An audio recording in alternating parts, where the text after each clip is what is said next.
আজ পবিত্র জিলকদের 22 জিলকদ তৃতীয় জুমা। আল্লাহ হাবিব সাল্লাল্লাহু আলাইহি সাল্লাম এই মাসে তার সাহাবায়ে কিরামদেরকে তিনি কুরবানির কথাবার্তা বলতেন, কুরবানির মাসাইল করতেন।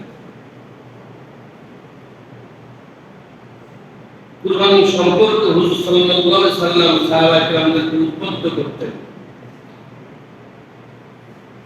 কুরবানি কি ও কেন, কার উপরে কুরবানি ওয়াজিব,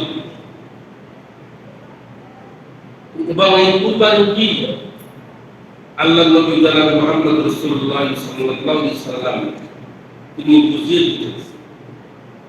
আল্লাহু আকবার জোরে বলুন। এখন এই কুরবানিটা হচ্ছে আত্মসংযম, আল্লাহকে পাওয়ার একটি মাধ্যম, এবং শরীয়তকে পালনের চেষ্টা করার একটি হচ্ছে মাধ্যম। শরীয়তের উপরে অনড় এবং অটল থাকার জন্য,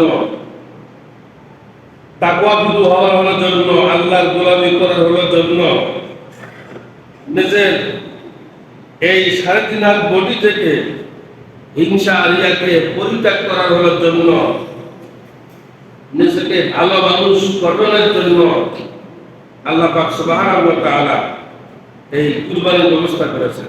সুবহানাল্লাহ। কিসের ব্যবস্থা করেছেন? কুরবানির ব্যবস্থা করেছেন।